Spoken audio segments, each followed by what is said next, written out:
Sosok JASN aniaya 4 petugas SPBU perihal antre BBM, camat sampai kaget.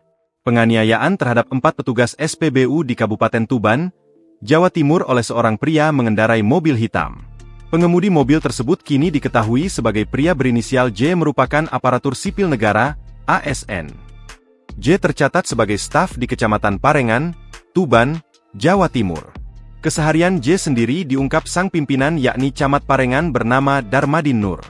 Melansir dari tribunjatim.com, Senin, 9 Februari 2026, Darmadin menjelaskan J dikenal memiliki perilaku yang baik dan tidak pernah memiliki catatan pelanggaran maupun masalah kedisiplinan di lingkungan kerja.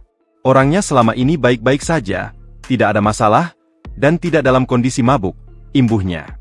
Untuk cerita kronologi kejadian yang Darmadin terima dari J.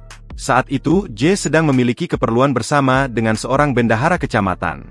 Insiden bermula akibat persoalan antrean pengisian BBM di SPBU yang diduga diserobot oleh pembeli lain dan tak kunjung dilayani oleh petugas, sehingga memicu emosi dan berujung pada tindakan penganiayaan.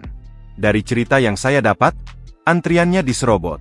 Lalu emosi dan terjadilah penganiayaan, bebernya. Meski demikian, Darmadin menegaskan proses hukum tetap berjalan sesuai ketentuan yang berlaku. Ia menyebutkan, terkait sanksi kepegawaian akan menjadi kewenangan Badan Kepegawaian dan Pengembangan Sumber Daya Manusia, BKPSDM, Kabupaten Tuban. Kami tetap berproses. Soal sanksi ada di BKPSDM, dan kami juga menunggu hasil proses kepolisian untuk menentukan siapa yang bersalah, ucapnya. Namun demikian, pihak kecamatan akan mengedepankan penyelesaian secara damai agar persoalan tersebut tidak menimbulkan dendam di kemudian hari. Download Tribun X sekarang, menghadirkan lokal menjadi Indonesia.